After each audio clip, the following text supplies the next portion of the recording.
Fractal design cases have inspired modders all over the world who have built some amazing systems like this Dark Side themed case by George Purcellis showcasing the spacious internals in the Define S, or Metallic Acid, a mini ITX system by Justin Olson featuring a white, black, and red color scheme and a super clean layout in the Define Nano S. There are a ton more awesome builds like these on Fractal Design's modding series page, so check it out via the sponsor link in this video's description and get inspired for your next project.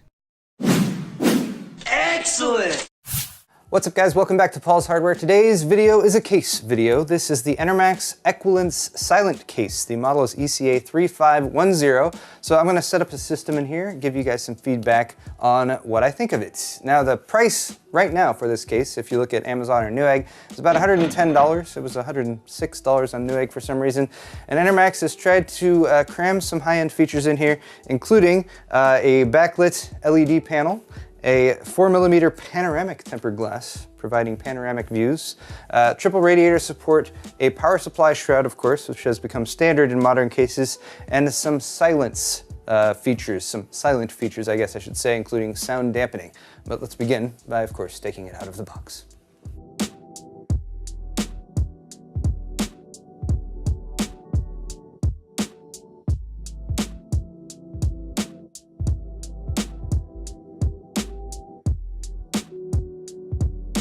Let's get in here for a quick closer look, and oh my gosh, the reflections. Many reflections from this case. Now it's made of a steel frame with a pretty typical ATX layout. You have a single tempered glass panel on this side, which is a fairly dark smoked tempered glass piece. It's held on by four little metal thumb screws. They do have Phillips heads in them, and these screws are used not just there, but they're also holding on the opposite side panel as well. This side panel will just kind of pop out from the side. I'll show you that in just a minute. On the front, you actually have an extruded acrylic piece. So even though it is not tempered glass, as you can probably see right here, very reflective on both, but actually has a pretty nice matching look. You have an Enermax logo on here on the side that will light up, I believe, in red once we get the system turned on. And here for front I/O, we got a big old power button, reset button. This is a 3-position fan controller that will be indicated by the lights right there. And then a strange addition of plugs on all these ports here, but these are protective plugs. I don't know if you want to keep them in all the time to keep dust out, maybe, possibly. But a couple USB 3.0 ports, mic and headphone jack. Yes, these are jacks, not buttons. They also have little plugs in them. And then a couple USB 2.0 ports there as well. No Type-C and no 3.1 Gen 2, unfortunately, but at least a full layout. And I do like having 4 ports up here rather than just a couple USB 3. Tempered glass side piece again is held on by 4 thumb screws, and it is just a single piece of tempered glass with 4 holes in it. This has been pretty standard for 2017, but we've just been shown like the Define R6 recently that has at least sort of an enhanced tempered glass piece, so I'm starting to feel like this is getting a little bit less desirable, but again, a fairly dark tint on that as well. That will actually let you see the inside of the case, Enermax logo down here at the bottom, and then we've got standard ATX layout, pre-installed motherboard standoffs, which is nice. Not a lot of rubber grommets in here for cable management. There's a couple up here for for your CPU supplemental power and possible fans and that kind of thing. And then over here on the right side, there's a bracket. You can use this to mount hard drives. You can use this to actually mount fans. They've set it up so you could set up a radiator here, although I feel like that would be kind of weird because there's no pass-through on the back here for the air to flow out of. That said though, let's get this side panel off as well. And here you can see with those 2 screws off, it'll just kind of fold out just a little bit. Reminds me a little bit of Cooler Master's recent Master Box series of cases. The side panel itself does have a sound dampening material on the other side, fairly reasonably sturdy steel, and then this catch lip down at the bottom, which is what allows you to position it on the side of the case and lets it kind of hang there like so. We'll leave this off for now. At the back of the case here, we can see our exhaust fan, 120 or 140mm mount there. Knockout for the rear panel I/O. You have a total of 7 expansion slots.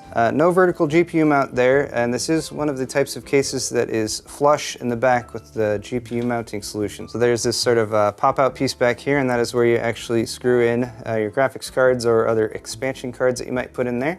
At the bottom is our power supply shroud, Enermax logo on the side of that. And I thought it's interesting that they again decided to put a couple grommets there at the back for routing up probably HD audio and USB connections, but no grommet here on this little pass-through, which would be the most visible one. And that's where cables would come up probably for your graphics card. So I would like to see a grommet right there, to be perfectly honest. There's another look at that rear bracket on the back. Again, mounts for 3.5-inch hard drives, mounts for 120 millimeter fans, so you can actually put a couple of those right there. And that would actually help to block some of the visibility of the cables going back behind this piece, because that is one of the complaints from a couple of the reviews that I sort of did some research on before doing this video, was you can really get a good look at all the cables back through those brackets. And right here we can see the pre-installed cables with USB, HD audio, USB 3, USB 2. Front panel connectors are all black cabling, so that is nice. You do have a bit of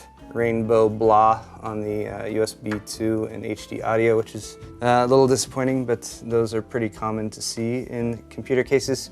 And then beyond that, down here you got a total of 6 3-pin fan headers, and that is to connect up to 6 fans to your 3-position fan controller at the front. The fans that are included are Enermax. Well, there's a 140 at the back and then 2 120s included in the front, and they do have dual use cables, so you can connect them to a 3-pin motherboard connector, or you can just plug them in straight to Molex. I don't recommend just plugging in the Molex though, because that will run the fans at full speed. Beyond that, fair amounts of cable tie down points back here. No clearly defined sort of vertical running position for your main 24-pin cables, so that's another thing I would like to have seen. You can kind of tuck them in here, but again, that'll be fairly visible from the front of the case. Got a couple SSD trays here, held on by more of these same thumb screws that the side panels are held on with. Would have liked to have seen these be captive thumb screws. They are not, but the SSD trays are all metal and can be removed like so, and you can position a couple of them back there for some additional storage. Here at the bottom, there are 2 more little drive trays, which have some plastic mounts in them. The accessories are included in this one. Again, these will support 2.5-inch or 3.5-inch drives. Here's a look at the accessories that come in the box. You get a product manual, 1 long Velcro strap and 1 short Velcro strap, very specifically. 3 zip ties. They do give you a speaker, which is these are nice to have if you don't have one, I guess. Some longer screws here for mounting radiators and that kind of thing. You get a couple Enermax magnets. These are refrigerator magnets. There you go. Just leave them on there. It would be right underneath the 8-bit LeVar Burton. And then of course extra screws for everything else, and they do include a metal nut here for tightening your motherboard standoffs. Also a nice thing to have, so I'd say a good selection of accessories from Enermax. All right, the power supply mounts right down here at the bottom, and while we're down here, take a look at those feet. Those are some interesting feet design. Yeah, they're made of plastic, but there's some rubber underneath them, and the power supply does have a little dust filter here, which is not the easiest to get out. Okay. Dust filter. Not a decent dust filter, but not very easy to actually remove. It locks in there, and then because the feet go all the way across the bottom, it's like you really need 2 hands. Or, anyway, but I'd rather have the dust filter than not. Attempting to remove our front panel here to take a look at mounting points for the radiators. Now, they're pre-zip tied in here. You're definitely not going to leave them that way. You're going to want to release all these and everything. Also, the front panel is permanently connected to the front I/O, which means if you want to pull it all the way off, you're going to need to unplug all that. Ta-da! There is our front panel. It's all the connections up in there. And we can also see a little bit more sound dampening on here, but again, another one of the cases for 2017 that has completely solid front piece right there. So all of your airflow in the front is going to be coming in through these vents on the side and the small gap at the bottom, which is also there, so you can grab the front front panel to pull it off if you want to. So probably not going to be the best airflow, especially depending on where you mount these fans. It comes with two pre-mounted 120 millimeter fans there at the front. You can do up to 3, and you can do a 360 millimeter radiator up here. One thing I might consider doing just out of the box if you're not going to install a radiator up there is move these fans from the outside here to the inside, mount them right there if you're not going to have anything else that might conflict with them mounted over here on the cross beam piece. That would give a little bit more space underneath this panel just for airflow so that those fans could possibly be a little bit more effective. And I thought there's another dust filter up here. Last part I haven't really talked about yet is up here on top, and here you have a removable panel, so got some more sound dampening on that, so if you're less concerned about airflow, pop that on top. Magnets hold it in place reasonably well, and remove it if you would like to let more air out the top, or got a couple more mounts up here so you can do up to 360 millimeter radiator up here, or two 140 fans, or a 280 millimeter radiator. Of course, that's all going to be very dependent on the motherboard you have installed here, how large the heat sinks and whatnot are on there, and how thick your radiator is as far as support there goes. But good to have support in both the front and the top for a couple configurations like that. If it's really missing anything, I'd say it's maybe a secure location or a pre-installed location for a pump, because there is a bit of space here up at the front of the system, but no pre-drilled mounts or anything like that. All that said, let's go ahead and get a system installed. So after some further explanation, I just wanted to demonstrate sort of the quirkiness and maybe some missed potential here for this cross beam support section that they have at the back. Now, first off, I thought these were 3.5 inch mounts on that. They actually are not. They're 2.5 inch mounts, so they're the bottom mounts for the SSD. And you could put one right there, and then you can put another one down here. Now, bear in mind, this would put the business end where you'd put the plugs on the left side here, which would probably not be ideal. You'd have to wrap them around to go back behind there to get behind in the cable management area. You could flip it, of course, and go this way over here, but if you have fans in the front, and as you can see, I've switched these 120 millimeter fans over to the inside of the case so that they have a little bit more breathing room inside the front panel. It just doesn't seem quite ideal. Also, you could easily have fit 3 or maybe even 4 2.5 inch drive mounts along here. I feel like if this was designed a little bit differently. Finally, again, there's 120 millimeter fan mounts that are kind of slot spaced, so you can shift them up and down a little bit there. And I think that's meant so you can take some flashy fans and put them there that maybe light up or something like that. But again, just a very impractical position for it, because behind that you just have a solid flat wall of the other side panel of the case. So you're not going to be pulling air from or pushing air to anywhere, especially if you were considering mounting a radiator or something like that, at least not without modding the rear side panel to provide some additional ventilation. So it seems like there could have been a lot more done with this piece right here to provide additional mounting points for SSDs, or just to ignore the fan mounts right there. That really is not necessary. Alright guys, got the system installed in here, and in case you're wondering, this is the same system that I installed recently in the Define R6, and I'll put links to the various components in the description down below. It is an Intel-based system, and I'm just going to power this on right now.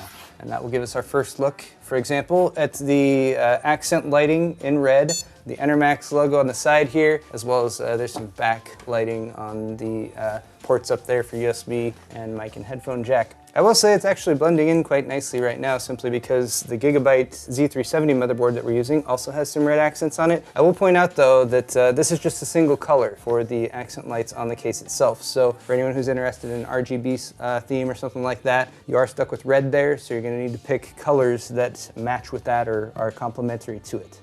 Now, as far as silence goes, I will say this gets an initial thumbs up from me, simply because the included fans, the 3 of them, 2 120s in the front and the 140 in the back, I've routed and connected all up to the 3-position fan controller. And right now that is in full speed mode, or the fastest fan mode for those. So even with that, it's very quiet, and I can even turn it down further to make this a really silent running system. I will say again that I was glad that I moved these 2 front fans from the initial position they were in inside the case, just to provide a little bit more airflow intake to them through this front panel here. And even with them positioned there, it does look like you might still have enough room for the fans and a radiator if you were using a slim version. Now, the biggest shortcoming, practically speaking, of this case, I think, is just something that I've kind of come to take for granted with cases, and that is dust filtration, and there's no dust filter on the front intake of this case. I think that's a pretty significant miss, and also something that Enermax probably could have accounted for just by simply including a magnetic mesh dust filter that could go over the 240 or even all the way down to the 360 millimeter fan configuration that is potentially available up there. With the fans moved back here, that's definitely something that you could easily pop on there. And those are sold separately, so if you are interested in this case, that's something I would definitely recommend getting as an add-on item. Just put the fans like I've done here, pop a mesh dust filter on there at the front, and you will be in a much better situation in 3 months or 6 months when it comes to the dust buildup in your system. So to sum up, the cons for the Enermax Equilence case, I think would be definitely this rear panel back here, just a little bit lacking when it comes to what you can mount there, and also a little bit too open when it comes to actually providing some protection for the cables that you might have routed back there. Second would be the front intake up here. First off, it's blocked off by the solid front panel. I would like to see a little bit more airflow there. And then of course, the lack of a dust filter is one that really stands out to me. Third is just gonna be the price. At $110, I feel like the feature set that you get with this case is good, but there's definitely competitive options in the, say, $80 range when you look at stuff like Fractal's Meshify C, for example, or some of the higher end NZXT S340 cases. Not a bad case by any stretch, but I would like to see the price come down a little bit. Overall, the build quality is really solid, really silent operation out of the box, thanks to some extra foam padding, as well as some pretty decent fans that they've included in there that pair up nicely with the fan controller. And then overall, I think it's a pretty good looking case. I like that the acrylic on the front matches with the tempered glass side panel, and as you can see with the system I've set up here pretty quickly, you can get yourself a nice looking build without too much effort. So I'd like to say thank you to Enermax for sending the Equilence case over for me to take a look at. If you guys enjoyed this video, definitely hit the thumbs up button. Let me know in the comments if this is a case that you would consider, or if there's other cases that stand out to you that you feel would be a better option. Thanks again for watching, guys, and we'll see you next time.